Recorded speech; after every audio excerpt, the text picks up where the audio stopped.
नमो नमो आयरियाणं नमो नमो उवच्छायाणं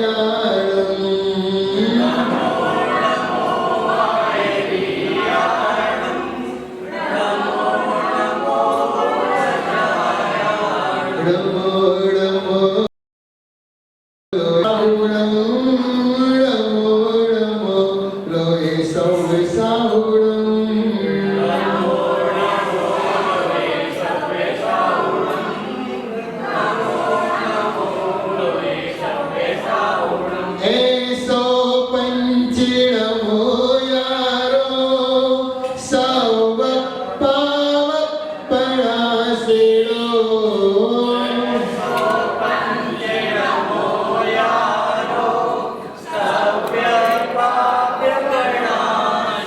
मंगलाणं च सौवेसिं परमं हवै मंगलम् मंगलाणं च सौवेसिं परमं हवै मंगलम्। देवादिदेव आदिनाथ भगवान की देवादिदेव शांतिनाथ भगवान की अंतिम तीर्थंकर देवादिदेव महावीर भगवान की परम पूज्य चारी चक्रवर्ती आचार्य श्री शांति सागर जी महाराज की परम पूज्य आचार्य श्री विद्यासागर जी महाराज की परम पूज्य आचार्य श्री वसुनंदी जी गुरुदेव की परम पूज्य मुनि श्री अनुकरण सागर सत्र महाराज की 3,9 करोड़ मुनि राजों की श्री 105 विज्ञान सागर महाराज की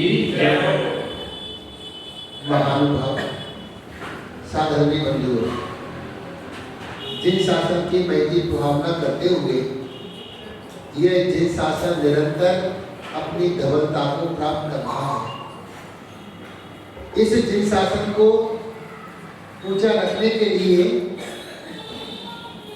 आज से 2000 वर्ष पूर्व भद्रबाहु आचार्य हुए और भद्रबाहु आचार्य के बाद में निरंतर आचार्यों की परंपरा होती रही। बहुत सारे आचार्यों ने अपना अपना योगदान दिया। उन्हीं आचार्यों में बहुत सारे मामनंदी आचार्य, घसन आचार्य, भरतवली आचार्य, वीर सेन, जय सेन, कुंद पूजपाठ, उमा स्वामी, अकलंद देव, विद्यानंदी, पात्र केसरी, यानी एक भी शासन काल ऐसा नहीं रहा जिसमें हमारे आचार्यों का पहली शताब्दी से लेकर के 20वीं शताब्दी तक 100 साल की एक शताब्दी, एक भी वर्ष, एक भी समय ऐसा नहीं रहा जब दुनिया में दिगंबर सत्य ना रहा। लेकिन हमें उनका इतिहास नहीं मिला, हमें थोड़ी थोड़ी किंवदंतियां मिलती रही, हमें आचार्यों का जीवन परिचय प्राप्त नहीं हुआ। न जाने कितने अतिशयों से भरा हुआ जैन धर्म, लेकिन हमने उसको सीमित कर दिया। आज अफसोस की बात होती है, कोई विद्वान, कोई साधु, कोई त्यागी हमारे जिन शासन की महिमा नहीं बतलाते हैं। प्रवचन में एक भी कहानी कहीं पर भी जैन धर्म संबंधी नहीं आती है, न किसी आचार्यों का चित्रण चलता है, न कोई तीर्थों के आश्रय के बारे में बात करता है। सभी को पता है महावीर जी है, तिजारा है, क्या है। आपसे प्रश्न पूछते हैं शुरुआत में, मनोज जी कितनी बार महावीर जी गए? 10 बार। कोई बताएगा महावीर जी में मूललायक भगवान कौन से हैं? कौन से भगवान मूललायक वहां पे?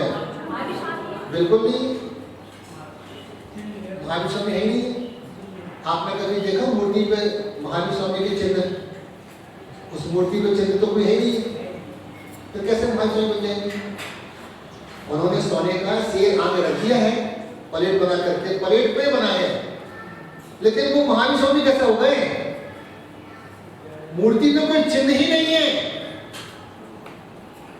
इतने सालों से हम उनको भगवान महावीर की तरह पूजा करते आ रहे हैं।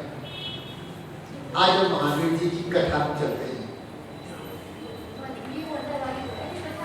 कोई वाली भी हो, भगवान महावीर स्वामी की ही प्रतिमा है वो, लेकिन खुदाई करते हुए दो चीजें मिली थी, एक भगवान का आसन और एक भगवान की मूर्ति।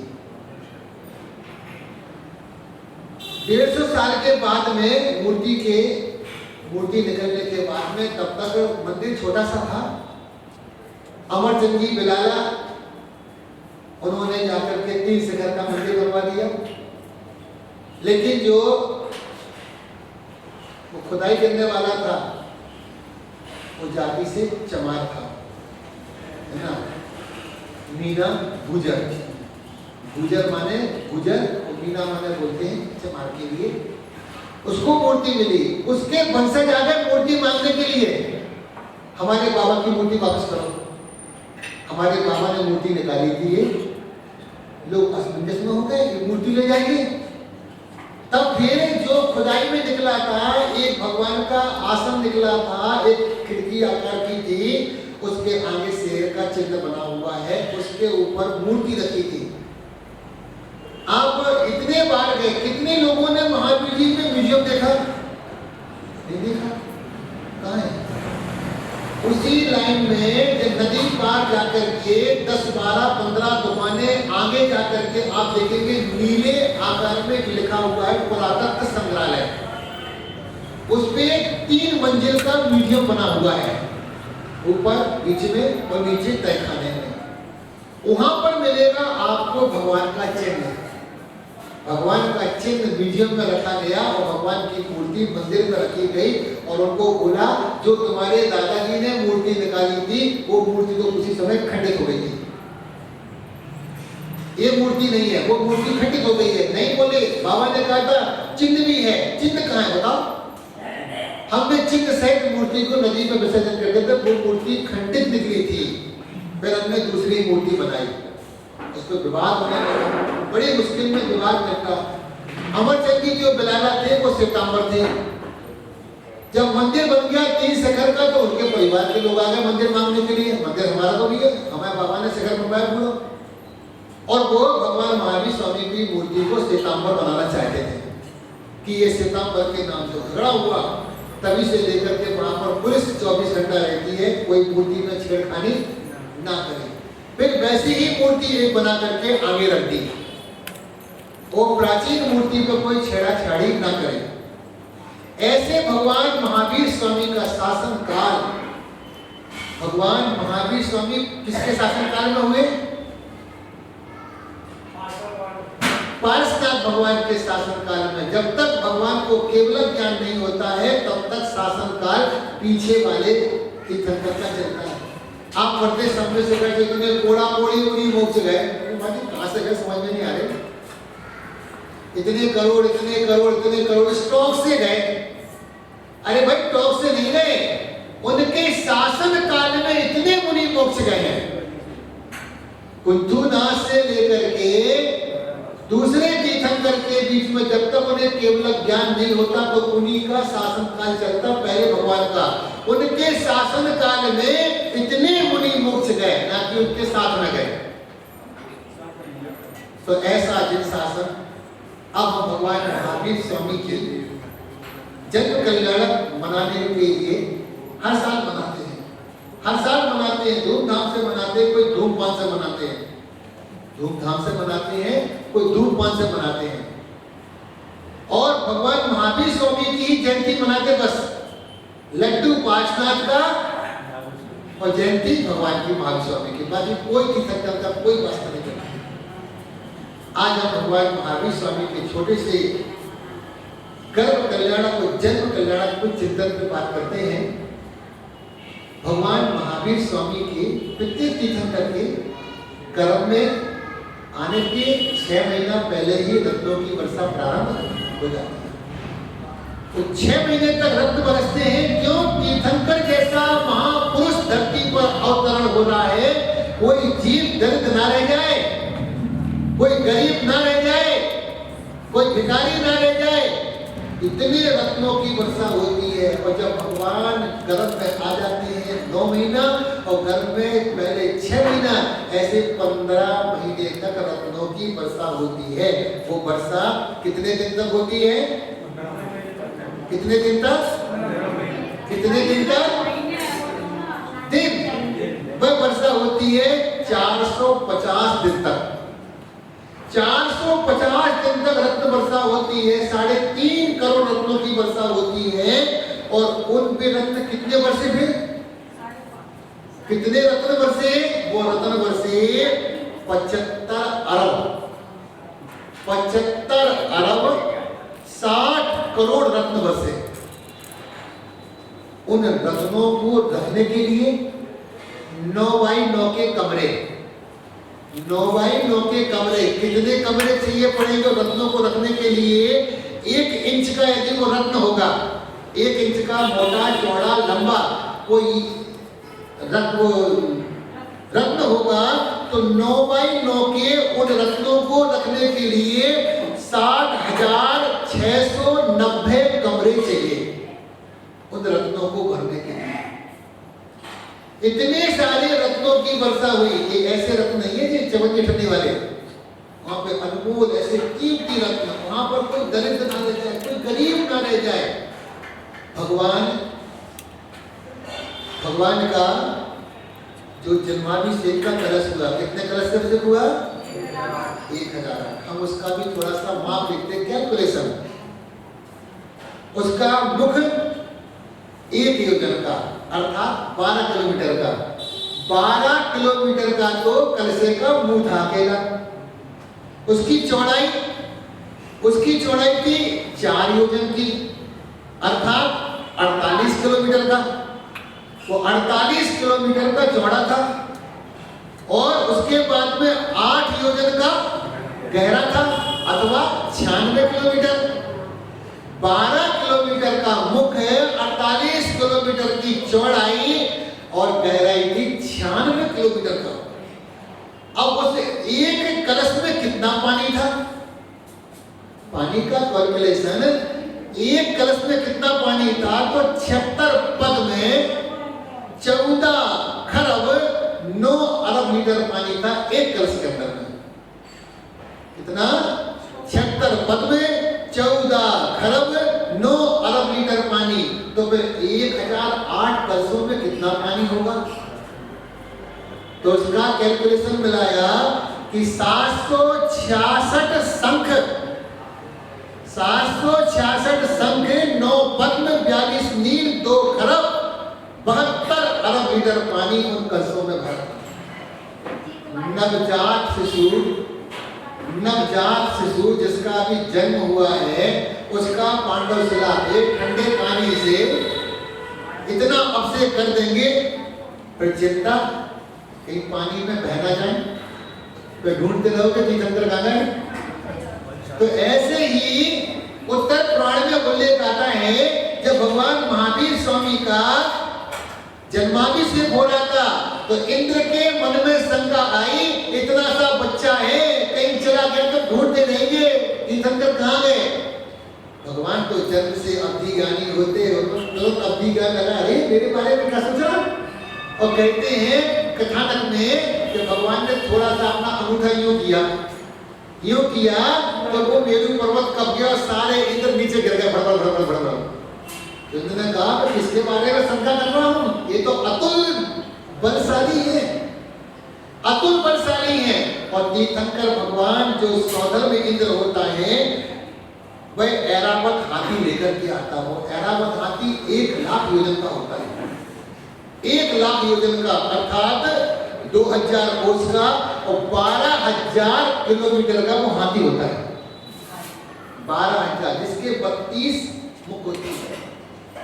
उसका सारा चित्रण देखेंगे, 32 दांत होंगे, एक दांत पर एक तालाब होगा, एक तालाब पे एक कमल होगा, एक कमल पर 32 पापड़ियां होंगी और एक पापड़ी पर नृत्य करती हुई नृत्यांगनाएं होंगी।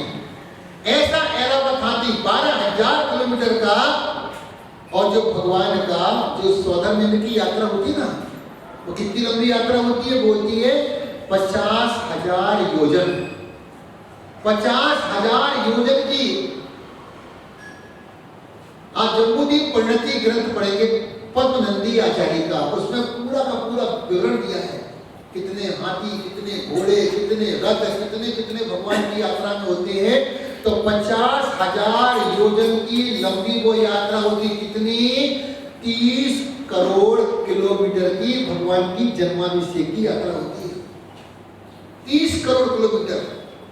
और जो भगवान के नमन के लिए जल आता है, वो जल कहां से आता है? क्षीर सागर 5 वो कितने किलोमीटर है यहाँ से? वो पड़ेगा 2.5 करोड़ योजन किलोमीटर, अर्थात 150 अरब किलोमीटर से भगवान का जल आता है जन्माभिषेक का। 150 अरब किलोमीटर से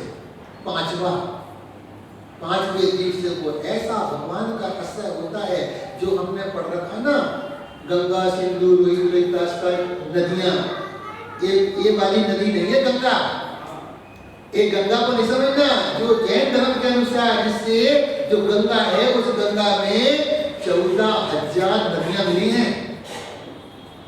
जैन धर्म की गंगा नदी में 14,000 नदियां, ऐसी तो ना जाने करोड़ों नदियां मिली हुई उसमें।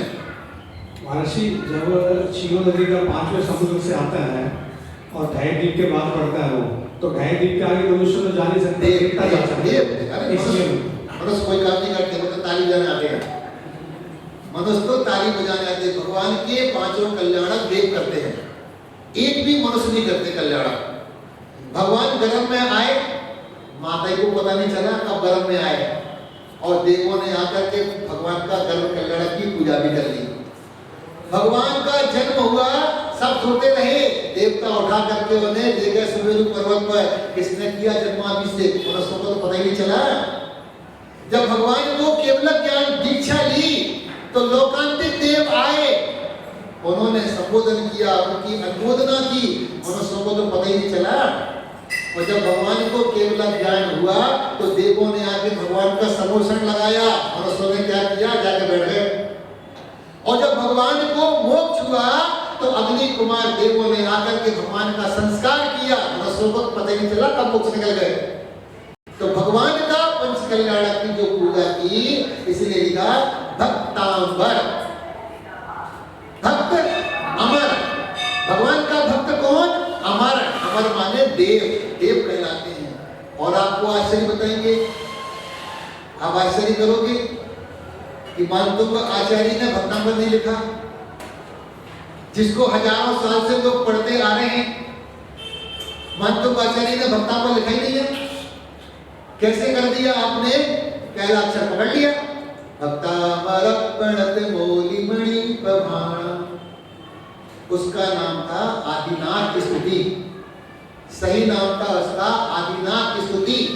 हमने पहला अक्षर पकड़ लिया, ऊपर लिख दिया भक्तांबर स्तोत्र, लास्ट में पढ़ लिया तम्मान तुंग मविसा समुपेत लक्ष्मी। हमने उनको मानतुंग नाम दे दिया, ऊपर से भक्तांबर पकड़ लिया, नीचे से तम्मान तुंग करके मानतुंग का नाम दे दिया। मानतुंग आचार्य की लंबी कहानी है, शाम को समय मिलेगा तो आपको बताएंगे भक्तांबर की रचना कैसे हुई, मानतुंग आचार्य कौन थे, उनके गुरु का नाम क्या था, उनके शिष्य का नाम क्या था, सारे का सारा कथानक आज शाम को बताया जाएगा। आज इतना ही देखते हैं। और एक जिक्र किया था कैलाश यात्रा का, समय हो गया है, शाम को बताने का प्रयास करेंगे। एक व्यक्ति था, आज से 600 साल पहले वो कैलाश की यात्रा करने गया था। कैसे कैसे यात्रा करने गया था तो आपको बताया जाएगा। उस आदमी को 24 भगवान की सिद्ध भूमि के दर्शन करने के लिए 22 साल लग गए पूरे। 22 साल उसका नियम था कि मेरे को 24 भगवान की सिद्ध भूमि में दर्शन करना है। लेकिन जाकर के अटक गया कैलाश पे, उसको मैं देवता उठा करके उसको कैलाश की यात्रा कराई। वो कौन व्यक्ति था, शाम को उसका वर्णन देखेंगे। समय से आओगे, समय से लाभ मिलेगा। बोले महावीर भगवान की जय।